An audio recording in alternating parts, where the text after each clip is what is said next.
Psychological safety in the workplace is important to create an environment of diversity and inclusion. Listen into my conversation with keynote speaker Annette Gregg as we discuss the best strategies to create psychological safety in the workplace.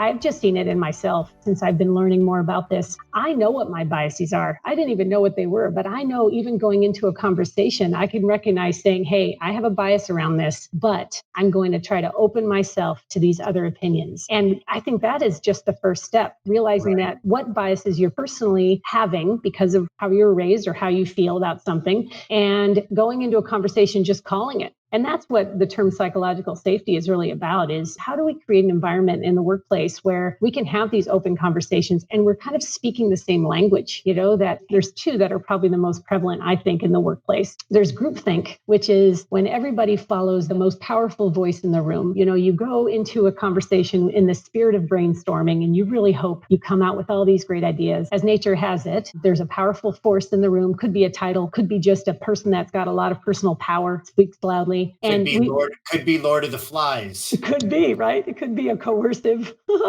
power struggle. But we've all seen it where all of a sudden the freedom of collaboration breaks down and everybody just falls in line with that powerful person. And that just breaks down all the entire creative process. The right brain just shuts down out of fear of dissension or what have you. So that one I think is a one to really watch out for. And then the other one is really confirmation bias, where we go into a situation or a conversation and we, in our mind, know the right answer, or we think we do. So we might go into a conversation, and as soon as there is a data point or a comment that justifies where my brain is already decided, then I latch on to that. I disregard 99% of the conversation, but that 1% that confirms my notion that I want to be true, then I say, see, and that happens a lot. What is it? That's validation, that's acknowledgement, that's comfort, familiarity, safety. Right. What is that? Well, there's a couple of things that are at the core of bias. And I think one of them is just fear, right? There's fear of being wrong. There's fear of not having all the answers.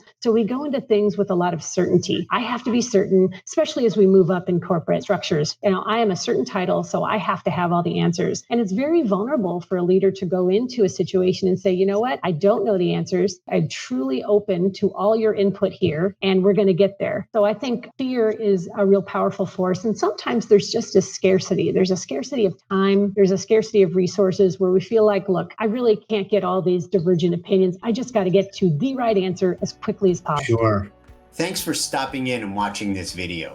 If you found it helpful, you can find others just like it at the link below, and subscribe while you're at it.